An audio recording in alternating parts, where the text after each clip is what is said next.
Market Mantra brought to you by national stock exchange. बड़े भैया, इस कहावत को जरा एक्सप्लेन तो करिए कि नाच ना जाने आंगन टेढ़ा। सिंपल है छोटे, इन्वेस्टमेंट डांस की तरह है। अगर ध्यान से सोच समझ कर करोगे तो मस्त रहोगे, और अगर लापरवाही की बाजू वाले से भिड़ोगे। ओ, तो ये बात है। हाँ छोटे, इन्वेस्ट करने से पहले पूरी जानकारी जुटाइए और बाजू वाले की नहीं, अपनी अकल लगाइए। बड़े भैया। अरे छोटे, भारत के सबसे बड़े स्टॉक एक्सचेंज NSE द्वारा निवेशकों के हित में जारी। सोच कर, समझ कर, इन्वेस्ट कर। Welcome to this Wednesday edition of Market Mantra, the program in which we give you a complete update on the economic, business and stock market news of the day. My name is V. Ravi Kumar and with me is my co-anchor in Hindi, Vishal Sharma. नमस्कार, market मंत्र में आप सभी का स्वागत। आधे घंटे में आज हम आपको आर्थिक, व्यापारिक और शेयर बाजार से जुड़े ताजा समाचार देंगे और साथ ही उन पर चर्चा भी करेंगे। चर्चा के लिए आज हमारे साथ कार्यक्रम में ऑनलाइन जुड़ेंगे बिजनेस स्टैंडर्ड के एडिटोरियल डायरेक्टर A.K. भट्टाचार्य। और सबसे पहले हेडलाइन। नमस्कार। Equity benchmarks decline around 1.5% mainly due to a fall in banking, finance and metal sector stocks. Sensex closes below the 40,000 mark. Nifty settles below the 11,750 level. Shares around the world tumble amid rapid spread of fresh coronavirus cases in Europe and United States. And oil plunges more than 4% as a surge in US crude stocks and rising COVID-19 infections fan fears of weaker fuel demand. Banking, finance और metal शेयरों में गिरावट से घरेलू share बाजार लगभग 1.5% लुढ़के। Sensex 40,000 के नीचे हुआ बंद। निफ्टी 11,750 के स्तर से नीचे आया। अमेरिका और यूरोप में कोरोना वायरस संक्रमण के नए मामलों के बीच दुनिया भर के शेयर बाजारों में गिरावट और कोविड-19 संक्रमण बढ़ने से ईंधन की मांग में कमी की आशंकाओं के बीच अंतर्राष्ट्रीय बाजार में तेल के दामों में 4% से अधिक की गिरावट दर्ज। और शुरुआत में सबसे पहले सेंसेक्स की बात कर लेते हैं। कमजोर वैश्विक संकेतों के बीच आज घरेलू शेयर बाजारों में 1.5% से अधिक की गिरावट दर्ज हुई। बैंकिंग, फाइनेंस और मेटल शेयरों के कमजोर प्रदर्शन से प्रमुख सूचकांकों में ये गिरावट आई। बॉम्बे स्टॉक एक्सचेंज का सेंसेक्स 1.48% के नुकसान से 600 अंक लुढ़क कर 39,922 पर आ गया। नेशनल स्टॉक एक्सचेंज का निफ्टी भी 1.34% के नुकसान से 160 अंक गिरकर 11,730 पर दर्ज हुआ। व्यापक बाजार का प्रदर्शन सेंसेक्स से थोड़ा बेहतर रहा, लेकिन नुकसान यहां भी देखा गया। बीएसई मिड कैप इंडेक्स में 0.93% और स्मॉल कैप इंडेक्स में 0.76% की गिरावट रही। Equity benchmarks today witnessed losses of around 1.5% amid negative global cues. The key domestic indices fell mainly due to a plunge in banking, finance and metal sector stocks. The BSE 30 share index Sensex declined 600 points or 1.48% to settle at 39,922. The NSE Nifty 50 index also fell 160 points or 1.34% to settle at 11,730. The broader market at the BSE also ended down but outperformed the Sensex. The BSE mid-cap index fell 0.93% and the BSE small-cap index slipped 0.76%. In the Sensex pack, shares of 26 companies declined while 4 logged gains. IndusInd Bank, HDFC and ICICI plunged by up to 3.5%. Tech Mahindra fell 3% and Bajaj Finance ended with a loss of 2.4%. Bharti Airtel was the top gainer with a rise of 4.3%. Mahindra and Mahindra gained 1.2% while Maruti and L&T logged marginal gains. In sectoral indices, 17 out of 19 sectors depreciated. Bankex lost 2.9%, finance sector stocks fell 2.3% and metal declined 2.2% and realty sector shares slipped by around 2%. In the gainers, telecom jumped 2.5% while utilities and capital goods sector stocks logged gains of 1.5%. The overall breadth of the BSE trade was negative as 1,636 shares declined. 998 shares climbed and 166 remain unchanged. And to discuss the stock market goings on today, we are joined live by Avinash Gorakshakar, market analyst. Avinash, welcome to Market Mantra. Yeah, good evening. Avinash, what are the primary reasons for the steep fall that we saw in the market today? I think the bigger reason the fall has come in is because now it is evidently clear that the fiscal stimulus which was expected in the US is now not going to come until the US elections are over, and possibly it would come in the month of January. So I think a lot of hype and froth in the market was developed on expectations of another 2 trillion stimulus coming in, which now is not going to come, at least in the very near term. And secondly, the major reason for the fall has been a rise in significant corona cases in the European countries. In fact, there have been some news reports that countries like England or Poland, etc., have actually announced that they could be announcing massive lockdowns, considering that corona cases have increased significantly. And obviously, with the delay in the corona vaccine yet fructified, I think the markets are definitely now slightly volatile ahead of the US elections, which obviously will give a further direction to the markets. In case, Biden wins, it is quite clear that the markets could see a further 2 to 3% correction because, as everyone expects, Biden has very aggressive policies over most of the internet companies, and that is something the markets are fearing. So in the very near term, this fall is in anticipation of the fact that, one clearly is not aware of what kind of, finally who would win the battle in the US election, but more importantly on the fact that corona is now going to be another, problem to be tackled in the very near term. So I think these were the major reasons, you could find that today the markets opened on a weak note since morning and continue to, remain very volatile. जी अविनाश, सभी तो नहीं कहेंगे लेकिन ज्यादातर sectors के शेयरों में आज गिरावट का रुख देखा गया है, लेकिन एक टेलीकॉम सेक्टर में आज बढ़त का रुख रहा। इसके पीछे कोई खास वजह? आई थिंक टेलीकॉम सेक्टर में बढ़ने का एकमात्र कारण था कि कल भारती ने जो उनके Q2 के तिमाही रिजल्ट अनाउंस किए वो बहुत ही स्ट्रांग नंबर्स आ गए। इनफैक्ट अगर हम उनका आरपू देखें तो 162 रुपया हो गया, जो पिछली बार 128 रुपया था, और मार्जिन करीबन 46% होते हैं, और जो घाटा आ गया है वो उम्मीद से काफी कम हो गया। मार्केट ये अनुमान लगा रहा है कि आने वाले तीसरे और चौथे क्वार्टर में आरपू अगर और बढ़ता है तो इसके इम्पैक्ट सीधा कंपनी के profit. I think we seem to have lost the connection with Avinash. AKB, are you online with us?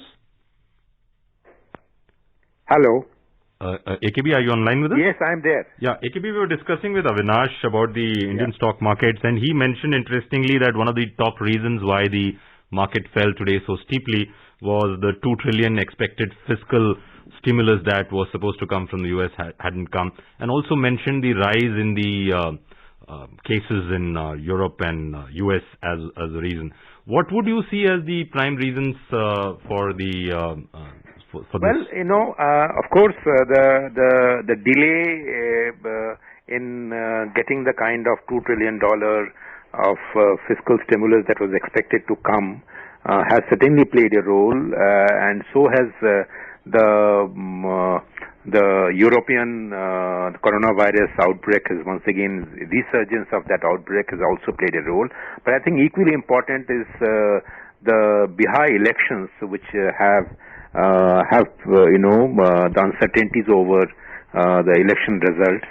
You do not know, so that's the market is slightly little nervous about it. And of course, this is the end of the F&O contract expiry week. On Thursday, the futures and options contract will expire. So a combination of factors has contributed to this decline in the markets, in my view. Avinash is back with us. Avinash, are you there with us? Avinash, are you there with us? Yeah, I'm there. Yeah, Avinash, we were discussing some of the points that you mentioned were the headwinds, like the European cases, rise in COVID cases and all. Do you see, apart from the obvious ones, the low interest rates and the seemingly high liquidity in the markets, do you see any other major tailwinds that is probably going to propel the Indian markets? Yeah, I think my guess is that one tailwind which is very clearly visible is that Q2 numbers from most of the quarterly second quarter results which have been announced are much better than market expectations, which gives a clear understanding and hope that demand in the economy has picked up. despite the COVID impact. And I think the third quarter, which is a festival quarter, could see definitely much better numbers from most of the sectors like automobiles, auto components, consumer durable companies, or even cement companies, which have posted very strong numbers. So I think this tailwind, as far as the fundamental financial numbers by companies, is in itself a very strong tailwind. And obviously the government is planning some sort of fiscal package now, possibly in the very near term. That could possibly also benefit some of the capital intensive and the working capital oriented sector. So this is a major tailwind which obviously is going to get more accelerated in the third quarter, and obviously things could get normal in the Jan to March quarter. But in the very near term, the markets would obviously have to look at near term challenges like the US markets and obviously the corona effect. Because in case COVID cases increase, then there could be a little slowdown again in the demand and supply logistics for most of the companies operating in India. You had mentioned when we were talking earlier, Avinash, that Biden coming in could probably see another 2 to 3% impact on companies, especially you mentioned that he's probably aggressive on the tech companies, the large ones at least. Broadly, if we were looking at, we are probably just exactly a week. Next Wednesday, US would have voted. And although there might be delays in the counting because of the massive number of mail ballots this time, but be that as it may, if you see both Trump, we clearly see that he's pro deregulation and pro lower taxes, and probably he'll probably double down on his trade war as well. What does Biden seem to bring to the table, and how would that impact the Indian markets? Yeah, I think frankly, I'm not an expert on the US economy, but from what I understand is that Biden actually wants, voters basically to understand that Trump has not done anything significantly to improve the living conditions of people in America post the COVID.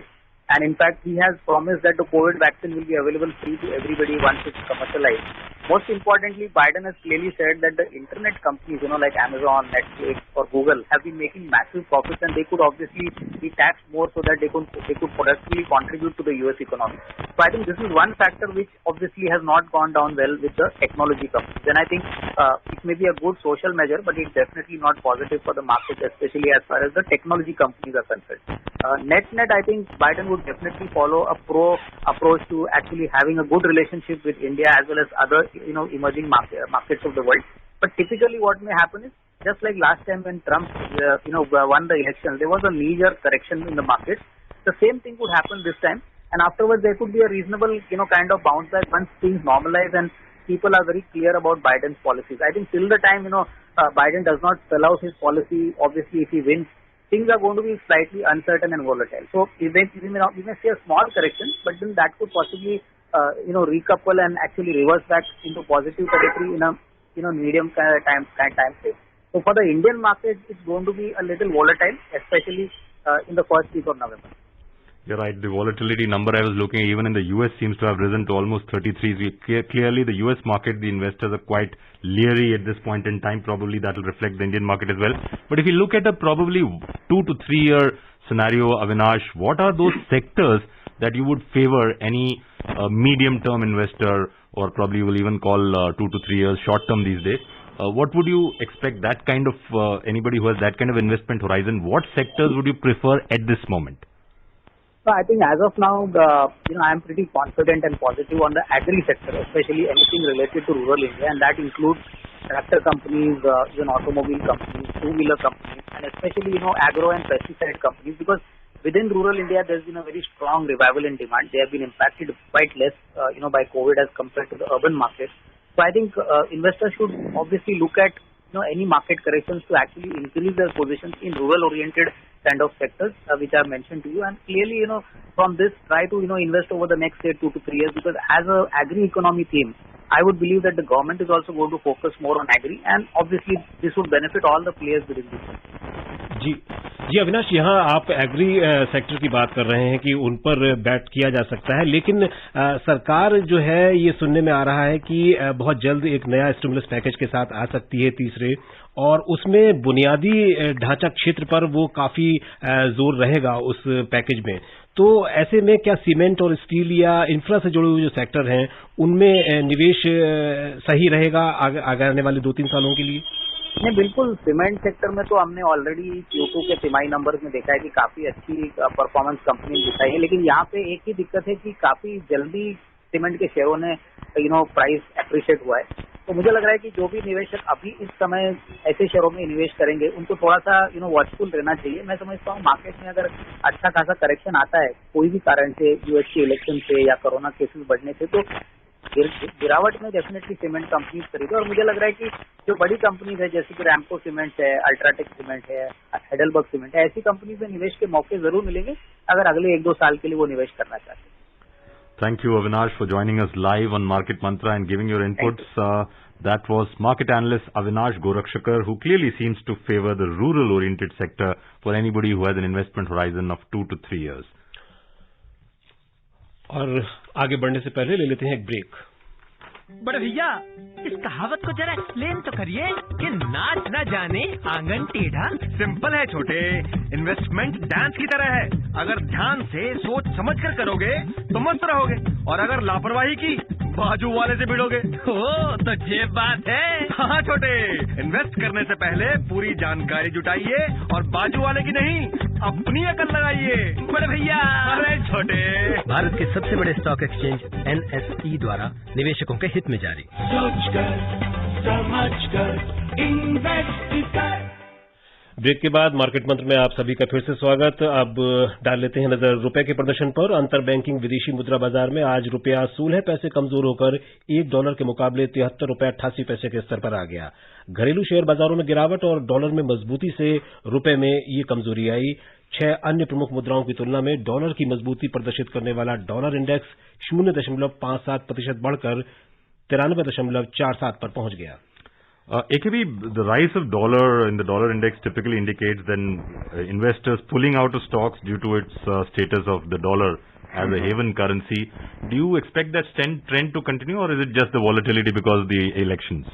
No, I think this is a trend that will continue as long as you are seeing the election uncertainties play out. But the more the fundamentals of the rupee dollar exchange movements, and that will remain unaffected in a sense that given the way in which the demand for dollar for India's imports has not really risen and exports have begun to pick up, I don't see this trend to continue. This trend meaning rupee depreciating or rupee weakening will continue for long, because rupee will probably in the near couple of months, if this trend, the global trade trends continue in India's favor, my sense is that rupee is likely to gain a few paise more. और अब रुपए के बाद बात एशियाई बाजारों की। America और यूरोप में कोरोना वायरस संक्रमण दोबारा तेजी से फैलने के बीच दुनिया भर के शेयर बाजारों में गिरावट देखी गई है। संक्रमण के बढ़ते मामलों के चलते कड़े प्रतिबंध लगाए जाने की संभावना के कारण अर्थव्यवस्था को और नुकसान पहुंचने की आशंका से बाजारों में चिंता का माहौल है। सिंगापुर का स्ट्रेट टाइम्स 1.2% आज लुढ़क गया, जबकि जापान की निकेई और हांगकांग के हैंगसेंग में 0.3% की गिरावट दर्ज हुई। दूसरी ओर दक्षिण कोरिया का कोस्पी और चीन के शंघाई कंपोजिट इंडेक्स में लगभग 0.5% की बढ़त देखी गई। अंतर्देशीय कारोबार में यूरोपीय बाजार भी नीचे रहे। लंदन के FTSE 100 में 0.5% की गिरावट रही। फ्रांस का कैक 2.6% और जर्मनी का डेक्स 2.9% के नुकसान में रहे। AKB, our stock expert, had also mentioned that the European cases on the rise are one of the reasons for the Indian market also falling almost 600 points on the Sensex. And we are seeing that the European Union today is going to unlock almost 100 million euros for COVID-19 to fight what they call a very alarming rise in infections, and some countries have already started what is known as nighttime curfews. That's right. And France is the hardest hit. How serious do you think this so-called second wave or increase or spike is from an international perspective? As far as second waves go, it is something that no government or no healthcare authority can ignore, because second waves come along with kind of a surprise element, because having weathered the first wave, the administrative capacity, the administrative skill sets, they are slightly, they become a little laid back and complacent, and the second waves take you by surprise. I think this is what is really happening in Europe, and which is why you see the reaction of the European governments, like shutting down restaurants, nighttime opening and everything, is looking little more severe. But my reading is from the various reports of the epidemiologists and various other organizations.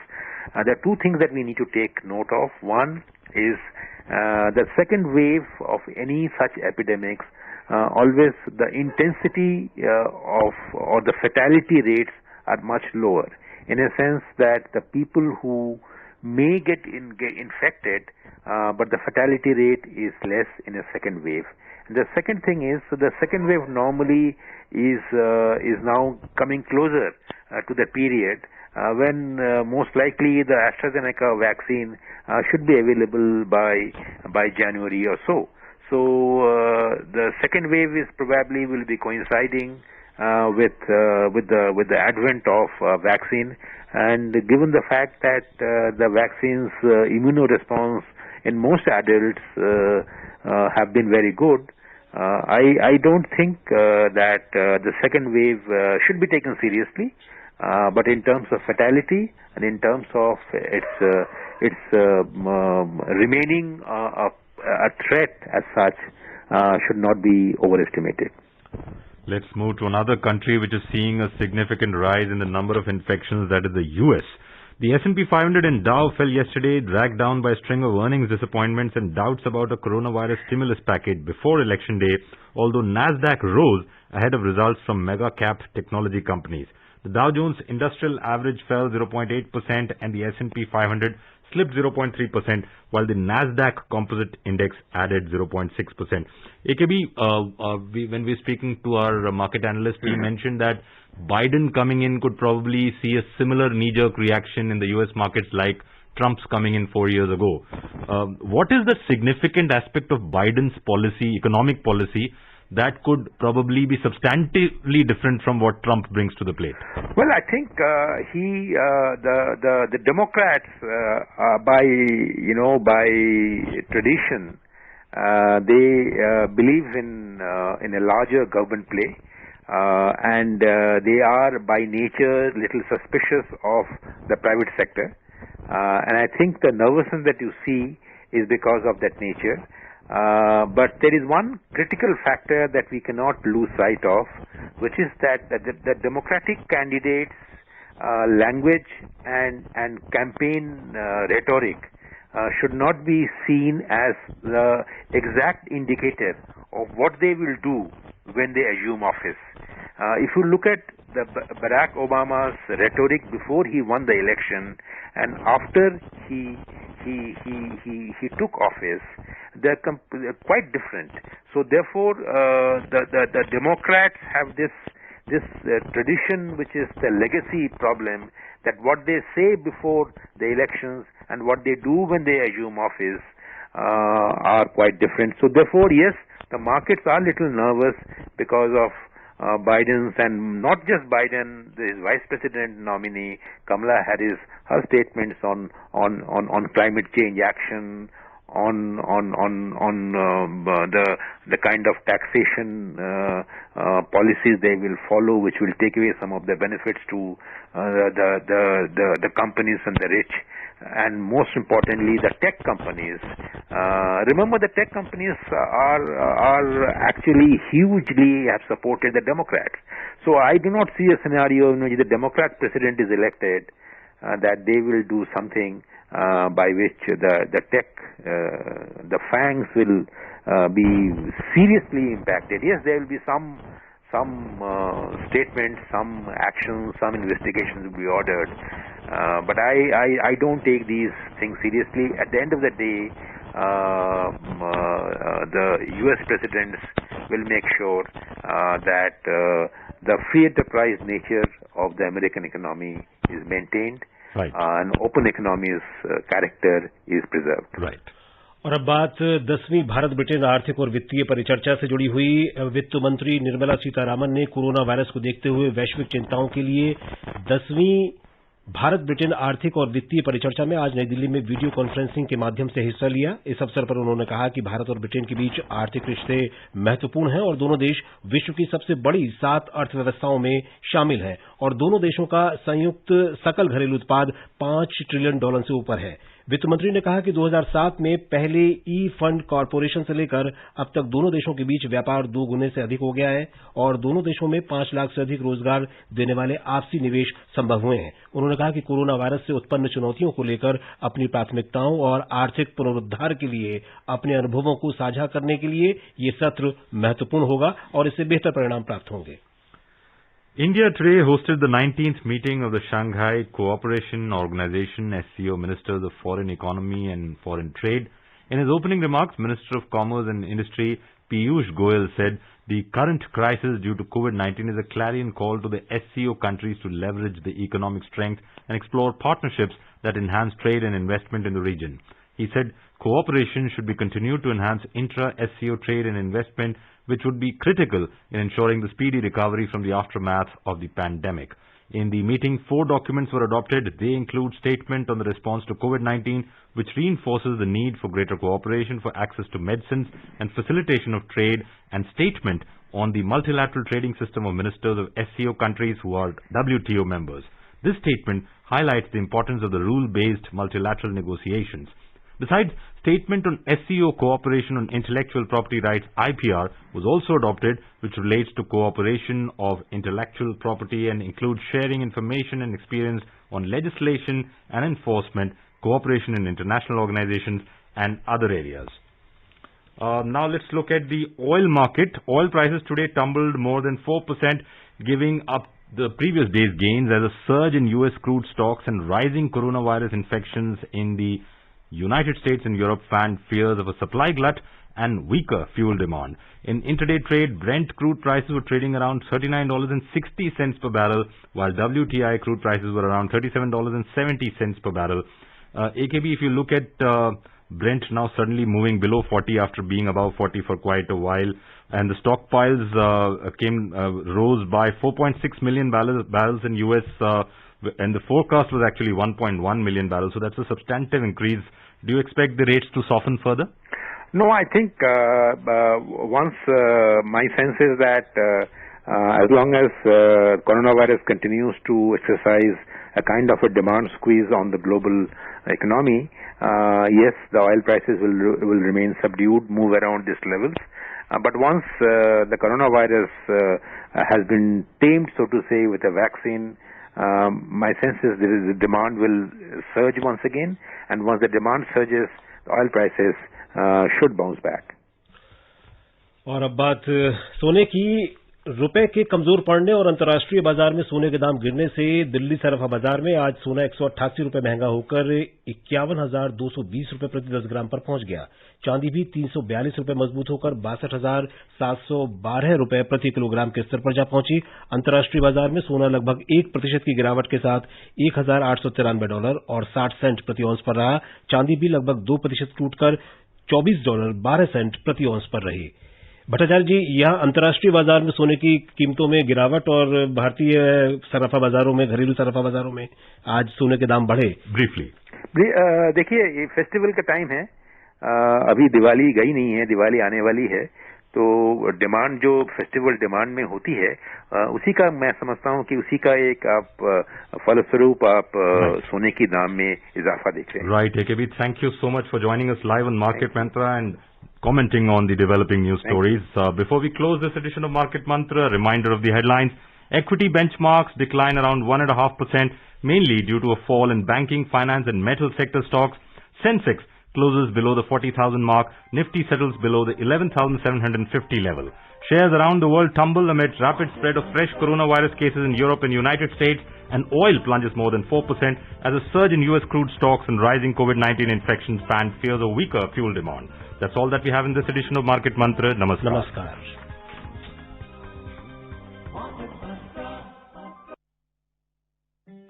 बड़े भैया, इस कहावत को जरा explain तो करिए कि आंख झपक जाए और अवसर बीत जाए। अरे छोटे, मतलब ये कि अगर आप निवेश करने के बाद उसे भूल जाएंगे तो उसे बेहतर बनाने के मौके आके चले जाएंगे। ओ तो ये बात है। हाँ छोटे, निवेश के बाद उस पर निगरानी रखिए, आंखें मूंद कर सोते मत रहिए। बड़े हाँ, छोटे। भारत के सबसे बड़े स्टॉक एक्सचेंज NSE द्वारा निवेशकों के हित में जारी। सोचकर समझकर इन्वेस्ट कर। Market Mantra brought to you by national stock exchange.